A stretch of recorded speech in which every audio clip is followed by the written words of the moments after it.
Hey guys, welcome back to my channel. आज का हमारा टॉपिक है ऑटिज़म स्पेक्ट्रम डिसऑर्डर यानी एएसडी। हमने स्टार्ट किए हुए थे न्यूरो डेवलपमेंटल डिसऑर्डर्स, जिसमें हमने इंटेलेक्चुअल डिसेबिलिटी डिसऑर्डर को कवर कर लिया था। और उसके बाद हमने स्टार्ट किए थे कम्युनिकेशन डिसऑर्डर्स। और कम्युनिकेशन डिसऑर्डर्स के अंडर जितने भी डिसऑर्डर फॉल करते थे, हमने सबको स्टडी कर लिया था, सबको डीपली अंडरस्टैंड करने की कोशिश की थी। और आज के लेक्चर में हम बात करेंगे ऑटिज़म स्पेक्ट्रम डिसऑर्डर की। तो बेसिकली ऑटिज़म स्पेक्ट्रम डिसऑर्डर यानी एएसडी भी एक न्यूरो डेवलपमेंटल डिसऑर्डर है।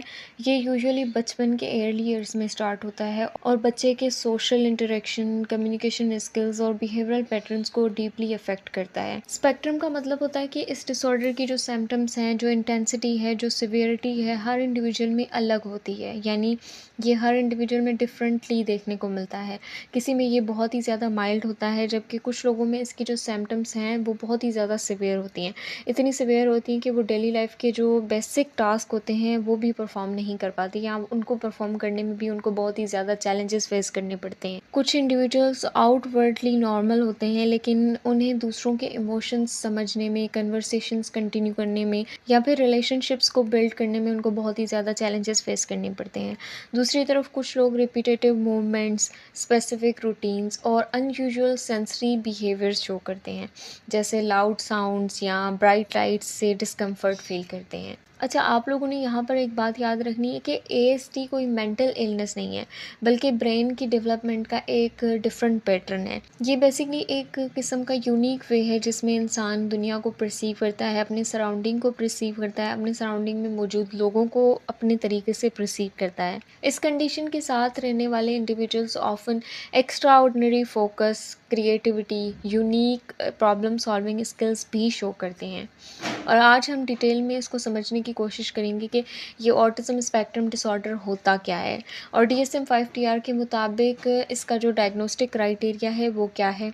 फिर हम इसकी प्रेवलेंस की बात करेंगे, इसकी टियोलॉजी की बात करेंगे, फिर हम इसके डिफरेंशियल डायग्नोसिस को भी देखेंगे। तो शुरू करते हैं आज का lecture with the diagnostic criteria for autism spectrum disorder according to DSM-5 तो DSM-5 के अकॉर्डिंग जो डायग्नोस्टिक क्राइटेरिया है फॉर ऑटिज्म स्पेक्ट्रम डिसऑर्डर, उसका क्राइटेरिया ए कहता है कि persistent deficits in social communication and social interactions across multiple contexts as manifested by following currently or by history. Examples are illustrative, not exhaustive.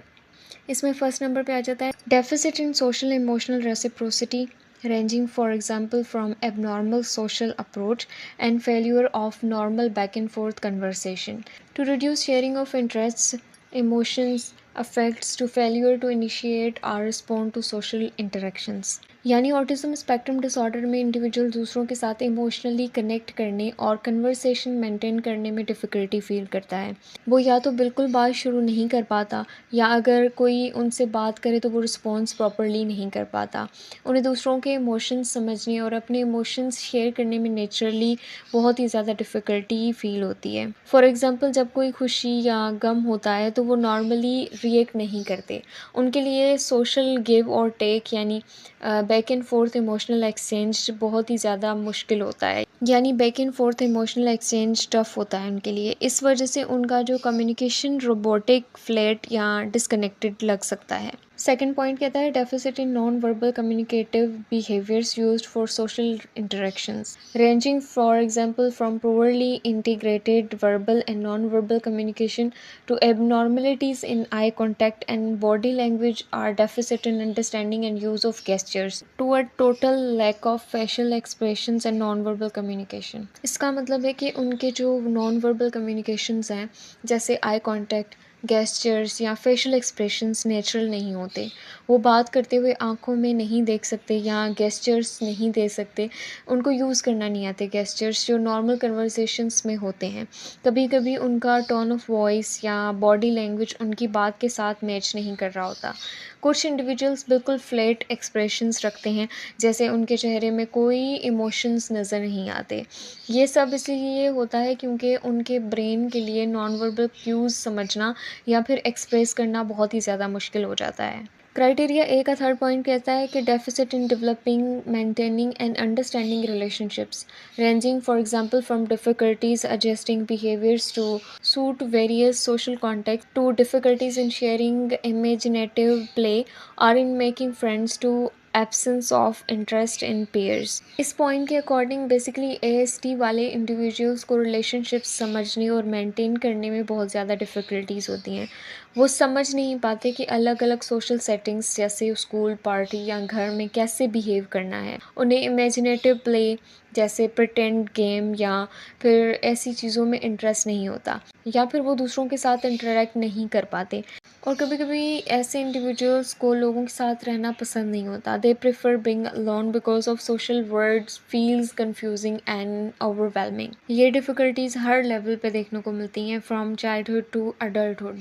लेकिन इनकी जो intensity है, यानी symptoms की जो सिवियरिटी है, इंटेंसिटी है, हर इंसान में डिफरेंट होती है, जैसे मैंने स्टार्टिंग में भी बताया था। इन शॉर्ट जो क्राइटेरिया ए है वो फोकस करता है सोशल इमोशनल चेंजेस पे, जो ऑटिज़म स्पेक्ट्रम डिसऑर्डर में मोस्टली कॉमन होते हैं।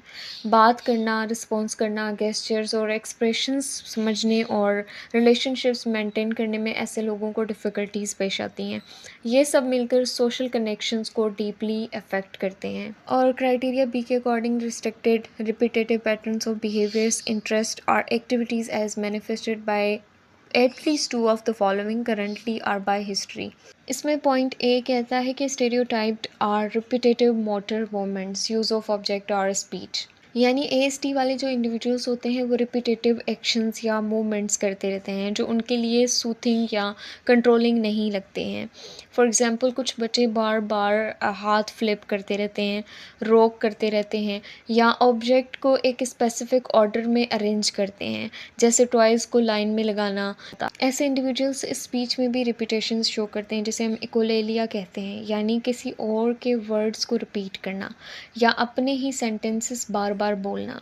कुछ लोग अपने यूनिक फ्रेजेस बनाते हैं जो सिर्फ उनके लिए मीनिंग रखते हैं। ये रिपीटेटिव बिहेवियर्स उन्हें कंफर्ट और प्रेडिक्टेबिलिटी फील करवाते हैं, स्पेशली जब वो एंशियस या ओवर स्टिमुलेटेड होते हैं। पॉइंट बी कहता है कि insistence are sameness, inflexible adherence to routine, are ritualized patterns of verbal and non-verbal behaviors. For example, extreme discomfort at small changes, difficulties with translations, rigid thinking patterns, greeting rituals, need to take same route or eat same food every day। यानी ASD वाले जो individuals होते हैं उनको change uncomfortable feel करवाता है। अगर उनका रूटीन या इन्वायरमेंट ज़रा सा भी चेंज हो जाता है तो वो डिस्ट्रेस या एंजाइटी एक्सपीरियंस करने लग जाते हैं। जैसे अगर कोई बच्चा रोज़ स्कूल जाने के लिए सेम रूट लेता है और एक दिन आप उसको किसी चेंज रूट से ले जाएं तो वो अपसेट हो सकता है या उसे डिस्ट्रेस या एंजाइटी एक्सपीरियंस हो सकती है।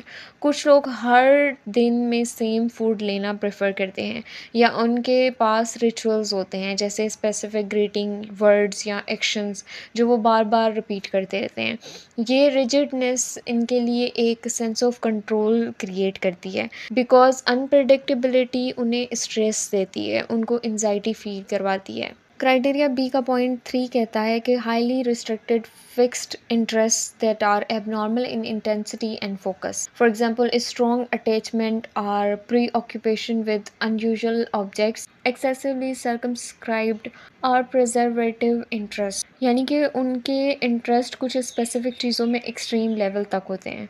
फॉर एग्जांपल कुछ लोग सिर्फ ट्रेन्स या नंबर्स या मैप्स में बहुत ही ज़्यादा फोकस करते हैं और वो घंटों तक सिर्फ उसी टॉपिक पे बात करते रहते हैं, उसी चीज़ को देखते रहते हैं। कभी ये इंटरेस्ट अनयूजुअल ऑब्जेक्ट्स में भी हो सकता है, जैसे फैंस में, स्पिनिंग व्हील्स में या बॉटल कैप्स में। वो चीज़ों को डिटेल में एक्सप्लोर करते हैं लेकिन उनका फोकस नैरो होता है, दूसरी चीज़ों में इंटरेस्ट नहीं लेते। ये फिक्स्ड इंटरेस्ट कभी कभी उनकी जो स्ट्रेंथ है वो बन जाते हैं। They develop deep knowledge but socially उन्हें आइसोलेट कर देते हैं ऐसे interest. Last but not the least, इस क्राइटेरिया का जो लास्ट पॉइंट है वो कहता है कि hyper and hypo reactivity to sensory input या unusual interest in sensory aspects of the environment, apparent indifferent to pain, temperature, adverse response to specific sounds or textures, excessive smelling or touching of object, usually fascination with lights and movements. यानी ये जो point है ये mostly sensory experiences से related है। ASD वाले individuals का जो रिस्पॉन्स होता है सेंसरी स्टिमुलाई को लेके, जैसे साउंड, लाइट, टच, स्मेल के लिए बहुत ही ज़्यादा नॉर्मल लोगों से डिफरेंट होता है। कुछ लोग हाइपर सेंसिटिव होते हैं, मतलब उन्हें लाउड साउंड्स, ब्राइट लाइट्स या रफ टेक्सचर्स से इरिटेशन होती है। और कुछ लोग हाइपो सेंसिटिव होते हैं, यानी उन्हें पेन, कोल्ड या हीट का जो नॉर्मल रिएक्शन है वो नहीं होता। कभी कभी वो सेंसरी चीज़ों में अनयूजुअल इंटरेस्ट दिखाते हैं, जैसे ऑब्जेक्ट्स को स्मेल करना, उन्हें स्पिन करते देखना या लाइट्स को लॉन्ग टाइम तक स्टेयर करते रहना। इन बिहेवियर्स का पर्पस होता है सेंसरी कंफर्ट या स्टिमुलेशंस को कंट्रोल करना। इन शॉर्ट, जो क्राइटेरिया बी है of diagnostic criteria of autism spectrum disorder according to DSM-5TR, वो ऑटिज्म स्पेक्ट्रम के बिहेवियरल साइड को एक्सप्लेन करता है, जिसमें repetitive actions, routine rigidity, intense fixations और सेंसरी सेंसिटिविटीज़ शामिल हैं। ये सब मिलकर उनकी जो वर्ल्ड एक्सपीरियंस है उसको यूनिक बना देते हैं, यानी कि उनका जो परसीव करने का तरीका है वो बहुत ही डिफरेंट हो जाता है, कभी ओवरवेलमिंग, कभी डीपली फोकस्ड। यही रीज़न है कि ऑटिज़म को स्पेक्ट्रम कहा जाता है। उनके सिम्टम्स हर इंडिविजुअल में अलग कंबाइनेशन और इंटेंसिटी के साथ अपीयर होते हैं। क्राइटेरिया सी के according symptoms must be present in early developmental periods, यानी जो ऑटिज्म स्पेक्ट्रम के सिम्टम्स हैं वो बचपन के अर्ली ईयर्स यानी अर्ली डेवलपमेंटल फेज़ में ही नज़र आते हैं। लेकिन कभी कभी ये सिम्टम्स पूरी तरह से विजिबल नहीं होते, जबकि चाइल्ड के सोशल डिमांड्स या एक्सपेक्टेशंस इंक्रीज़ होने के बाद नज़र आते हैं। सपोज़ जब तक बच्चा सिर्फ घर वालों के साथ इंटरेक्ट करता रहता है, प्रॉब्लम नोटिसेबल नहीं होती, लेकिन स्कूल या सोशल सेटिंग्स या फिर कम्युनिकेशन और इंटरेक्शंस की बहुत ज़्यादा नीड पड़ने पर ऐसे सिम्टम्स ज़्यादा क्लियर हो जाते हैं। और इसमें बहुत सारे ऐसे इंडिविजुअल्स भी होते हैं जो अपनी सोशल डिफ़िकल्टीज़ को मास्क करना सीख लेते हैं, यानी वो कॉन्शियसली नॉर्मल बिहेवियर कॉपी करना स्टार्ट कर देते हैं, लेकिन असली डिफ़िकल्टीज़ फिर भी उनको कहीं ना कहीं जाके फेस करनी पड़ती हैं। क्राइटेरिया डी के according symptoms cause clinically significant impairment in social, occupational and other important areas of current functioning, यानी ASD के जो सिम्टम्स हैं सिर्फ मौजूद होने की वजह से डायग्नोसिस नहीं हो सकता। उन सिम्टम्स की वजह से उनकी जो डेली लाइफ में फंक्शनल इम्पेयरमेंट है होना ज़रूरी है, यानी ये इशू इंसान के social life, school performance, job और रिलेशनशिप्स को सिवियरली इफ़ेक्ट करता हो, तभी डायग्नोसिस दिया जा सकता है। फॉर एग्जांपल, किसी चाइल्ड को इतनी डिफ़िकल्टी फेस करनी पड़ती हो कि वो दूसरे बच्चों के साथ प्रॉपरली प्ले ना कर पाता हो, या फिर अडल्ट लाइफ में किसी को जॉब मेंटेन करना मुश्किल हो रहा हो, या उनकी जो कम्युनिकेशन इश्यूज़ हैं वो उनकी डेली लाइफ या फंक्शनिंग को इम्पेयर कर रहे हो। सो ये क्लिनिकली सिग्निफिकेंट इम्पेयरमेंट का मतलब है कि सिम्टम्स सिर्फ थोड़े अनोइंग नहीं होते, बल्कि डेली फंक्शनिंग को मेजरली इम्पैक्ट करते हैं। क्राइटेरिया ई के according these disturbances are not better explained by intellectual disability, intellectual developmental disorder और ग्लोबल डेवलपमेंटल डिले, यानी कि कुछ बच्चों को अगर लर्निंग या इंटेलेक्चुअल प्रॉब्लम्स हैं तो उनको इसी प्रॉब्लम की वजह से सोशल डिफ़िकल्टीज़ हो सकती हैं, और उन सोशल डिफ़िकल्टीज़ को ऑटिज़म समझा नहीं जा सकता, यानी उन सोशल डिफ़िकल्टीज़ की वजह से उनमें ऑटिज़म स्पेक्ट्रम डिसऑर्डर डायग्नोस नहीं किया जा सकता। ऑटिज़म का डायग्नोसिस तभी दिया जा सकता है जब सोशल कम्युनिकेशन स्किल्स उस लेवल से नीचे हों। और यहाँ पर एक और चीज़ है इंपॉर्टेंट याद रखने वाली, कि ऑटिज़म स्पेक्ट्रम डिसऑर्डर यानी ASD और इंटेलेक्चुअल डिसेबिलिटी डिसऑर्डर यानी ID यानी कोमॉर्बिड फॉर्म में मौजूद होते हैं, यानी कि बच्चों में या अडल्ट्स में दोनों क्राइटेरिया या दोनों कंडीशंस एक साथ पाए जाते हैं, यानी कई बच्चों में या अडल्ट्स में दोनों कंडीशंस एक साथ पाई जा सकती हैं। यानी कि अगर कोई बच्चा इंटेलेक्चुअली थोड़ा स्लो है, लर्निंग डिफ़िकल्टीज़ के साथ है, तो उसे ऑटिज़म के सोशल और कम्युनिकेशन इश्यूज़ भी हो सकते हैं। लेकिन DSM-5TR के मुताबिक दोनों के डायग्नोसिस तभी दिया जा सकता है जब सोशल कम्युनिकेशन उनके जर्नल डेवलपमेंटल लेवल से ज़्यादा इम्पेयर्ड हों। इन सिंपल वर्ड्स, अगर किसी बच्चे को इंटेलेक्चुअल लेवल ऑलरेडी लो है, मतलब उसे सीखने, समझने या सोचने में डिफ़िकल्टीज़ होती हैं, तो नेचुरली उसे कम्युनिकेशन और इंटरेक्शंस में भी थोड़ा सा मसला होगा, थोड़ा सा इशू होगा। लेकिन अगर ये डिफ़िकल्टीज़ एक्सपेक्टेड लेवल से भी ज़्यादा हैं, मतलब कि उनका समझना और दूसरों से बात करना उनके मेंटल एज के हिसाब से कम है, तब हम कहते हैं कि उसे ऑटिज़म भी है, in addition to intellectual disability.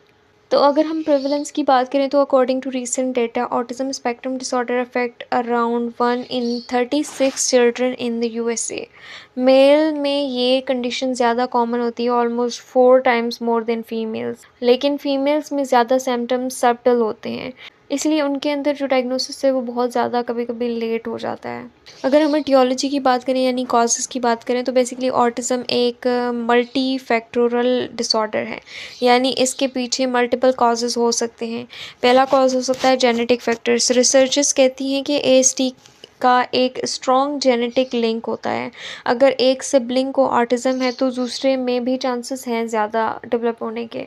दूसरा कॉज है न्यूरोबायोलॉजिकल फैक्टर्स। ब्रेन के स्ट्रक्चर्स और कनेक्टिविटी में डिफरेंसेस पाए जाते हैं, specially areas related to communication और इमोशंस, जिसकी वजह से एएसडी होने के चांसेस ज़्यादा होते हैं।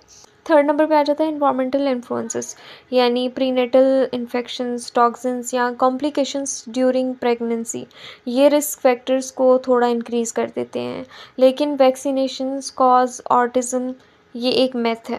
स्पेसिफिक एविडेंस इसे कम्प्लीटली रिजेक्ट करते हैं। अगर हम डिफरेंशियल डायग्नोसिस की बात करें तो बेसिकली ऑटिज़म को डायग्नोज करते हुए कुछ डिसऑर्डर्स को एक्सक्लूड करना इम्पॉर्टेंट है, क्योंकि उनके सिम्टम्स मिलते जुलते हैं ऑटिज़म स्पेक्ट्रम डिसऑर्डर के साथ। पहला डिसऑर्डर आ जाता है इंटेलेक्चुअल डिसेबिलिटी, यानी आईटी में भी डेवलपमेंटल डिले होते हैं, लेकिन ऑटिज़म में सोशल कम्युनिकेशन स्पेसिफिकली अफेक्टेड होती है। सेकेंड आ जाता है सोशल प्रैग्मेंटिक कम्युनिकेशन डिसऑर्डर। इसमें सिर्फ कम्युनिकेशन डिफ़िकल्टीज़ होती हैं, रिपीटेटिव बिहेवियर्स नहीं होते। थर्ड नंबर पे आ जाता है लैंग्वेज डिसऑर्डर्स। अच्छा, लैंग्वेज डिसऑर्डर्स में लैंग्वेज डिले हो सकती है, लेकिन ऑटिज़म में उसके साथ सोशल अंडरस्टैंडिंग भी इम्पेयर होती है। अब यहाँ पे हमारा ऑटिज़म स्पेक्ट्रम डिसऑर्डर कंप्लीट होता है, और ऑटिज़म स्पेक्ट्रम डिसऑर्डर एक इंडिविजुअल को एक यूनिक वे प्रेजेंट करता है of perceiving the world. Early interventions, behavioural therapy और फैमिली सपोर्ट से इंडिविजुअल्स को अपनी स्ट्रेंथ्स समझने और लाइफ को बेटर मैनेज करने में हेल्प मिल सकती है।